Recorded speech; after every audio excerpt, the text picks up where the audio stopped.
Hello everyone, আসসালামু আলাইকুম। Welcome back to my channel. আজকে আমি আপনাদেরকে এই কিউট কেকটা ডেকোরেশন করে দেখাবো।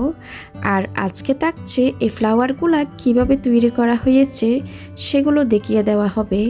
তাই আপনারা ভিডিওটা সম্পূর্ণ দেখার চেষ্টা করবেন। আর যারা এখনও আমার চ্যানেলকে সাবস্ক্রাইব করে নাই, প্লিজ তারা সাবস্ক্রাইব করে দিবেন। চলুন তাহলে কেক ডেকোরেশনটি দেখে নেওয়া যাক। এখানে আমি 1.5 পাউন্ডের একটা অরেঞ্জ স্পঞ্জ কেক নিয়ে নিয়েছি। আর আপনারা এই রেসিপিটা দেখতে চাইলে আমি ডেসক্রিপশন বক্সে লিংক দিয়ে দিব, চাইলে আপনারা ওইখান থেকে দেখে নিতে পারেন। কেকটা ঠান্ডা হওয়ার পর আমি 2টা ভাগে স্লাইস করে নিয়েছি, আপনারা চাইলে 3টো করতে পারেন। এবার একটা 10 ইঞ্চি বোর্ড নিয়ে নিলাম। বোর্ডে সামান্য পরিমাণ ক্রিম দিয়ে কেকের একটা লেয়ার বসিয়ে দিয়েছি। এবার দিয়ে দিচ্ছি সুগার সিরাপ। আমি আজকে সুগার সিরাপ হিসাবে দুধ ব্যবহার করেছি। 1/3 কাপ দুধের সাথে আমি 2 টেবিল চামচ চিনি মিশিয়ে সুগার সিরাপটা তৈরি করে নিয়েছি। তারপর একটা ব্রাশের সাহায্যে আমি দুধটা দিয়ে দিলাম। আপনারা অবশ্যই ব্রাশের সাহায্যে দেওয়ার চেষ্টা করবেন। চামচ দিয়ে দিলে এক জায়গায় সুগার সিরাপটা বেশি হয়ে যাবে, অন্য জায়গায় কম। ক্রিম দিয়ে আমি প্যালেট নাইফের সাহায্যে সমান করে নিয়েছি। তারপরে আমি দ্বিতীয় লেয়ারটা বসিয়ে দিয়েছি। একটু চেপে দিব যাতে করে কেকটা নড়াচড়া না করে। আবারও আমি দুধ ব্রাশ করে দিচ্ছি।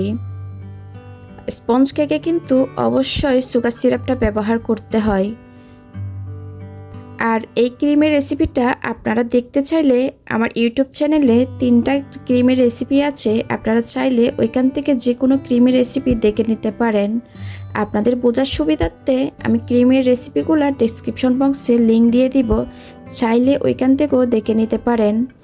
এবার কেকটাকে আমি খুব ভালোভাবে ক্রাম কোটিং করে নিচ্ছি। অবশ্যই কিন্তু ক্রাম কোটিং করে নেবেন, এতে করে পরবর্তী যখন ক্রিম দিবেন কেকের ফিনিশিংটা খুব সুন্দর আসবে। খুব ভালোভাবে ক্রাম কোটিংটা হয়ে গেলে আমি 1 ঘন্টার জন্য ফ্রিজে রেখে দিব, ক্রিমটা যেন কেকে সেট হয়ে যায়। 1 ঘন্টা পর কেকটা আমি ফ্রিজ থেকে বের করে নিয়েছি। আবারও আমি ক্রিম দিয়ে দিচ্ছি।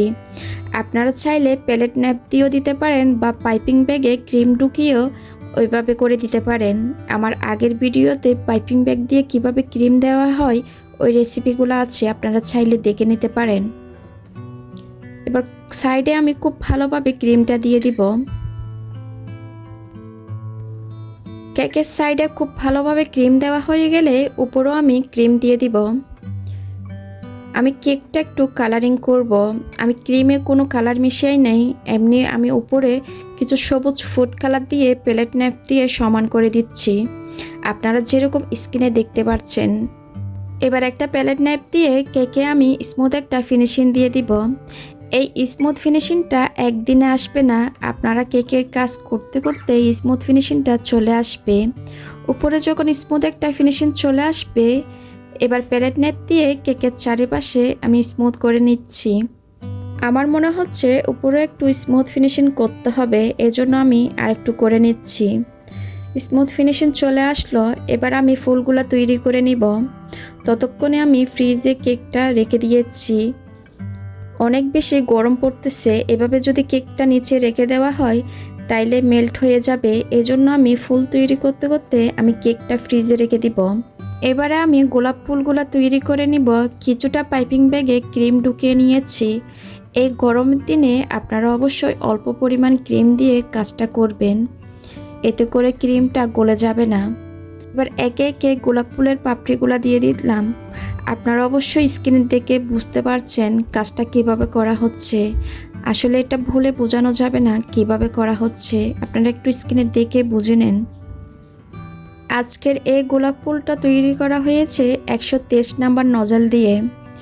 বিভিন্ন ধরনের গোলাপ ফুলের নজল থাকে, আপনারা ওইখান থেকে যে কোনো নজল দিয়ে করতে পারেন। ফুলটা তৈরি হয়ে যাওয়ার পর এবার কেকটা ফ্রিজ থেকে বের করে নিয়েছি, কেকের উপর ফুলটা বসিয়ে দিচ্ছি। আপনারা বোঝার সুবিধার্থে আমি আরেকটা ফুল তৈরি করে দেখাচ্ছি। অনেকে বলে থাকেন ক্রিমটা কালার করার পর গলে যায়, আপনারা সেক্ষেত্রে করবেন কি, কালারটা মেশানোর পর 5 থেকে 10 মিনিটের জন্য নর্মাল ফ্রিজে রেখে দিবেন, এতে করে ক্রিমটা সেট হয়ে যাবে। তারপর পাইপিং ব্যাগে ঢুকিয়ে আপনারা গোলাপ ফুল তৈরি করে নিতে পারেন। একে একে সম্পূর্ণ ফুল তৈরি করে কেকে বসিয়ে দিয়েছি। আগে থেকে একটা ফন্ডেনে লেখা লিখেছিলাম, ওইটাও আমি বসিয়ে দিয়েছি।